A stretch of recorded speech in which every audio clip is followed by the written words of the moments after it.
بسم الله الرحمن الرحيم وبه نستعين على امور الدنيا والدين والسلام على سيدنا محمد وعلى اله وصحبه اجمعين.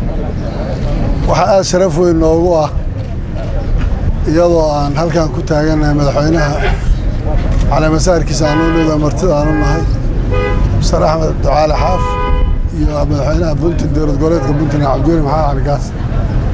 inaan maanta cadaadad dhexdeeda oo si nabad ah oo dowladda taariikhna xusuusinaysa aniga Cabdiweli aan maanta halkan ku hayno shir jaraa'id oo aan isleeyahay wuxuu ka turjumayaa nabadda iyo isuhilowga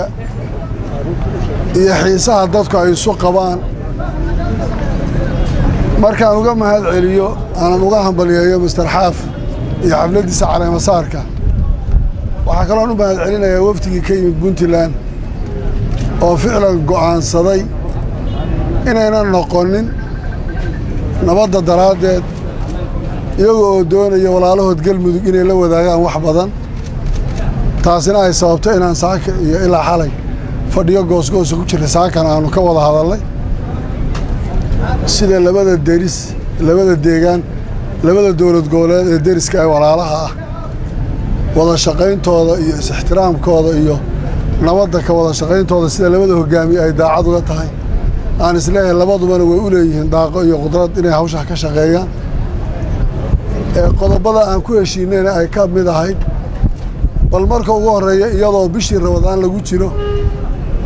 oo aad garanaysaan bishaas fadliga ay leedahay tobanka hore waa raxmad tobanka dambe waa maghfirad dhexe tobanka u dambaysa waa cidqu min annaar in ay tahay inay baaq u soo jeediyaan oo lagaga hadlayo baaqaas sida dadka walaalaha ah ee ku wada nool labadan gobol gaar ahaan gobolka mudug xasaradaha ka taagan loo dejin lahaa waxaa ka mid ah waxyaalaha laga wada hadlay daaqsinta oo aan isleeyahay labada madaxweyne iyo labadooda wafdiba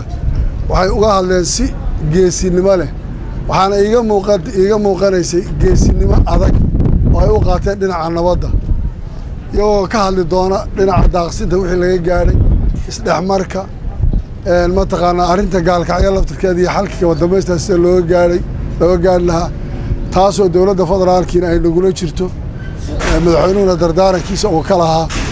waxaan leeyahay labada walaalaha allaha u fudaydiyo labada shacabna waxaan ka codsanaynaa inay u hoggaansamaan hogaamiyeyaashooda dariiqa xaqa ay ku hoggaamiyaan ee ayna noqonin iyaga rabitaankooda iyo iyagu say wuxu rabaan inayna dadku had iyo jeer ka turjumineen inay qaataan u hoggaansanka hoggaamintooda qiyaadada raashidada ay siinayso iyo hoggaaminta wanaagsan ee nabadda ugu wado dadkuna ay iscafiyaan oo la isa saamaxo oo bishaan Ramadaan daraaddeed wax badan la liqo oo xalay dhalada reer mudugga soo noqnoqoto ayna noqonina mid dhaba ay noqoto labada madaxweyne waana hambalyeynaya iyaga saaxiibadood waxaan rajaynayaa Xaaf aan xalay ku kaftamay inuu yahay inta hadda dowlad goboleedyada ninka noogu daada weyn waxaanu ka dhigaynaa wankii oo fidaha ahaayee Nabi Ibraahim